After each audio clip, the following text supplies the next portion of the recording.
So you're Just asking say anything you want. You're asking You got free me rein. to critique Yeah. your garden. Yeah. No, I can't do that. No, you have to. Otherwise, you won't get another cup of tea.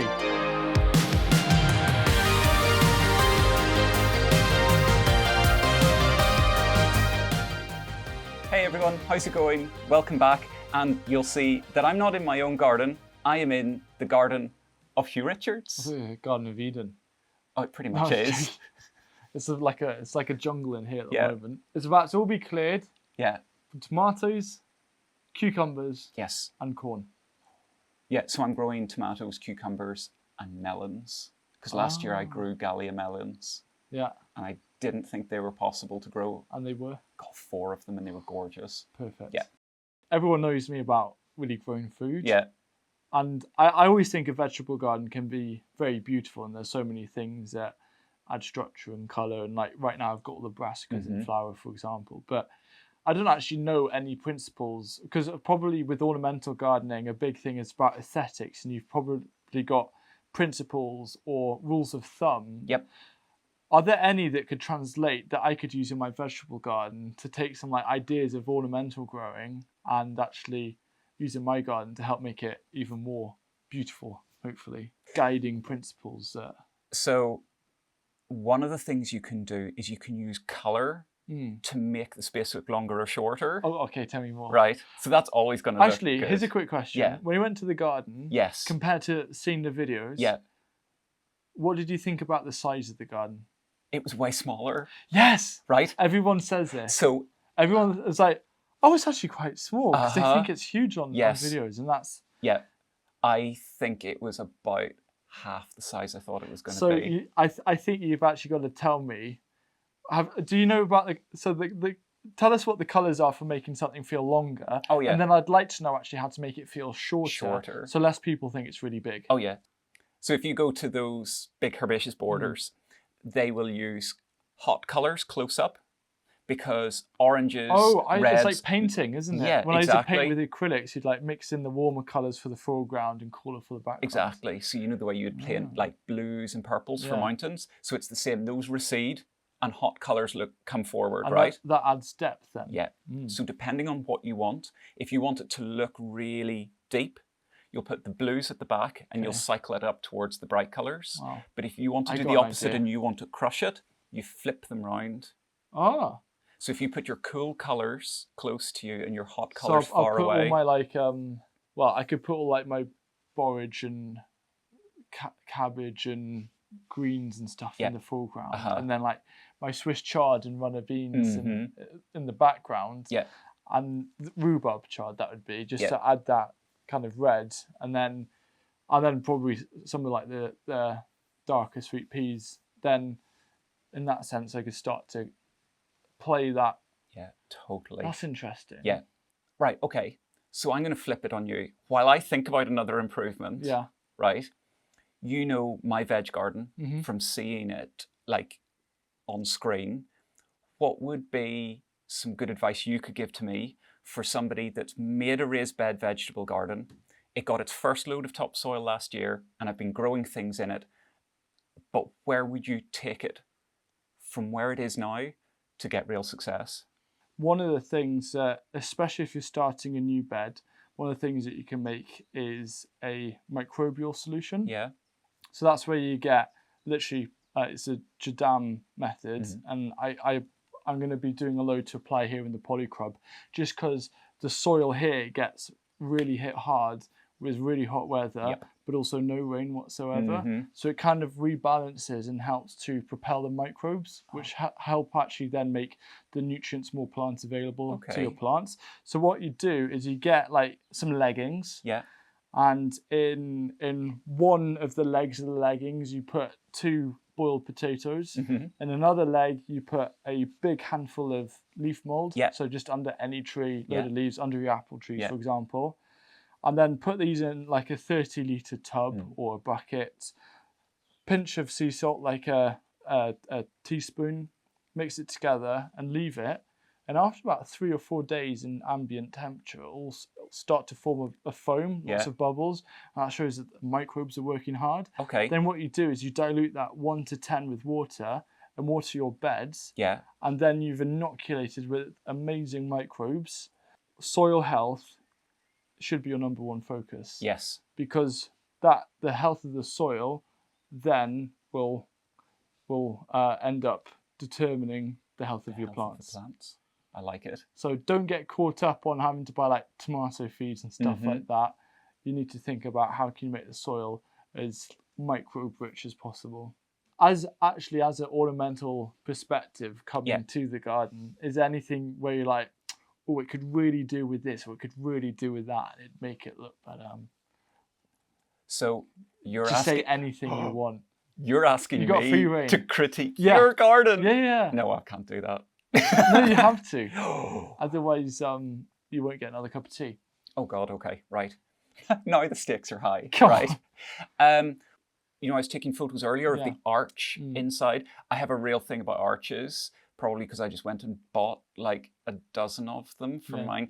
I love arches going in between raised beds. And I think that would look really nice in the veg garden because I always find veg gardens look kind of open. Yeah. And I have a real thing about, I love like tiny little corners, partly for filming on the channel. I love being able to squeeze myself, do you know, like it's into a really nice corner. Little rooms within the garden. Yeah. That's what I try and do with vertical like trellises, for example. But I do agree, some nice archways would be... Archways inside your veg garden would be really nice, and you could separate it almost into rooms. What I'm also doing this year is trying to add other ways of adding fertility. Yeah. So that's with lots of different liquid fertilizers. So everything is high in some sort of nutrients, so you can get really creative with that. So, for example, dandelions are really high in calcium. Yeah, I've got plenty of those. So, and calcium is one of actually the most important elements. Instead of thinking about nitrogen, phosphorus, potassium, what you also need to include within that is calcium. Yeah. It's number 4. And then all of the other trace elements. People very much forget about those. So what you can actually do is get all of your weeds, so your dandelions, your thistles, your nettles, some grass clippings, some offcuts, and you put them in a bucket and you just soak them in water, and it's going to stink a lot. Yeah.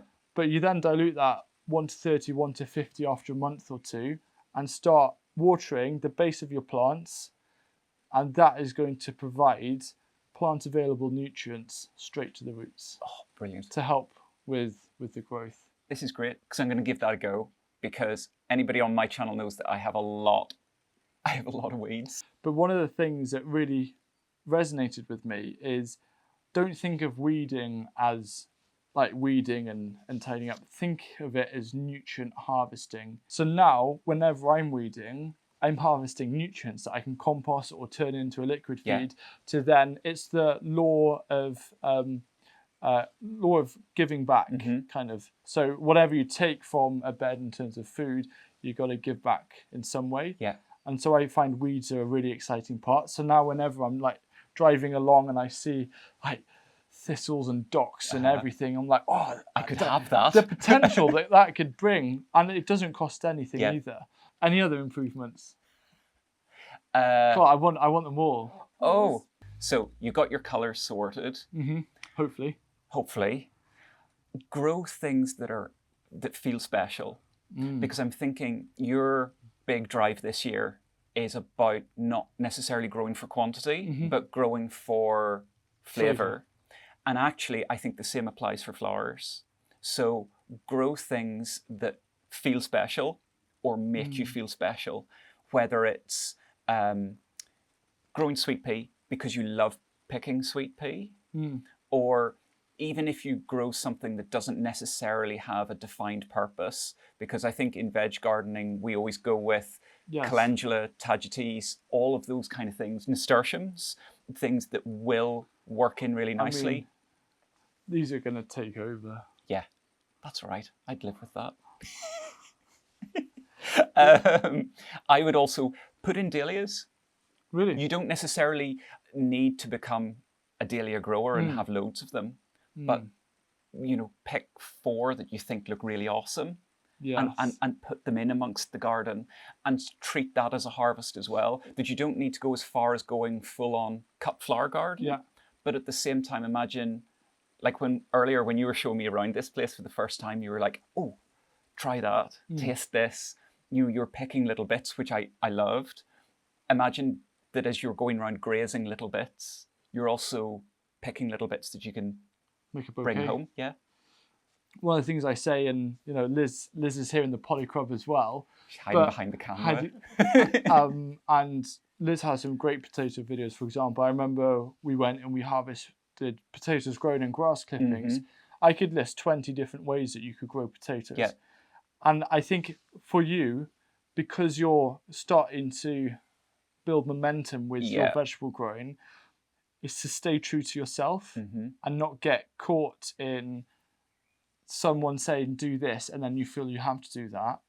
You have to choose the ways that you enjoy the most or makes the most sense, because you can't then start getting lost down this rabbit hole of trying to get more and more particular things or trying different things. You need to now spend this third year, because you've got that confidence in growing, to actually really hone in on what is your style and what you enjoy the most, because that'll then keep you going forever. Is there like one more of a perennial ornamental that you would love to see in my garden? Okay, so it's not... Because I can always find spaces to plant things somehow. So it's not perennial, it's biennial. Foxgloves. Yes. Right? And I think... you'll be pleased to know that I've actually planted a top end of one of the beds with a load of foxgloves. Yes. But I have an obsession with foxgloves. I found a local supplier that does white foxgloves. Yes, so I'm growing white. Are there any other Yes, colours? I'm growing white ones this year as well as the regular ones. But I'm also growing one which is like rust coloured. Really? Yeah, it's like rust orange. So it's Digitalis ferruginea. Yeah, what you said. Ferruginea. So it looks like a foxglove, but it's like rust orange. Wow. And it looks really different. So I'm growing that this year. So I would say foxgloves because I use them ornamentally, but you can almost use them as basically something just to outcompete weeds. Ah, that's clever, yeah. Because in their first year they're only putting on leafy growth and they're so easy to transplant. Apparently I heard something with leaves, with weeds that have very leafy growth like docks. It's because apparently when the soil is damaged, they're one of the first things to appear because they cover the surface and add much more protection versus smaller. And actually you just made me realise something that I'm doing in my garden. I took out a big kind of round cypress tree, and of course the soil underneath it was just completely depleted. It was like dust. Yeah. And I've planted about 50 foxgloves, literally because at the time I was thinking I just need to get this covered. Embodiment of nature. I'll accept that. Cool. Yeah, I'm an embodiment of nature in my garden. I like that a lot. But yeah, I would say foxgloves in your garden are always going to look nice. Huw, thanks so much for showing me around and also comparing a few notes. It's been kind of cool, like getting your take on things, and that you want to get my take on things. Oh yeah, absolutely. And I promise you I will implement some of these ideas. Yeah. So hopefully when I do like a July or August tour, you'll watch it and you'll be like, he did listen. And I'm going to do the same. So I'm going to have to take what you're talking about. Yes. Put it into my own garden. A liquid fertilizer. Yeah. Right, liquid fertilizers when I get home. Yeah. I'm going to get stuck in. Yeah, I'm going to start ordering some nice plants. Okay, everybody. Thank you Until next time. See you later. Goodbye.